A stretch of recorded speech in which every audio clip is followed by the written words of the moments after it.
সবজির দাম আর বেড়ে গেছে, যুদ্ধের কারণে সবজির দাম বেড়ে গেছে। যেগুলো হলো 60 টাকা কেজি, এরকম সবজির দাম অনেক বেড়ে গেছে। আবার এই বেগুন কত করে? বেগুন কত করে? বেগুন 60 টাকা কেজি। এই কত করে কেজি? এই 40 টাকা কেজি। তাড়াতাড়ি চলে আসেন সরকারি নিতে। কাঁচামরিচ কত করে? 40 টাকা কেজি।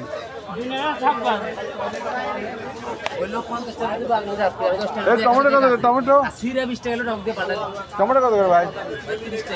30 টাকা কেজি টমেটো। আর লেবু 40 টাকা না? 30 টাকা। 10 টাকা কমে গেছে দাম। কমে তাড়াতাড়ি চলে আসেন সবজি নিতে। সবজি বাজার আসবেন আর সবজি নিয়ে যাবেন। এই করলে কত করে? হ্যাঁ 80 টাকা কেজি। 80 টাকা কেজি। আর বেগুন কত করে? বেগুন এই বেগুনটা খাইতে খাবে দিতে বেগুন 60 টাকা কেজি নাকি? বেগুন কত করে? 70 টাকা কেজি। দেখুন সবজি নেবেন চলে আসবেন। সবজি আর সবজি বন পাড়াতে টাটকা সবজি।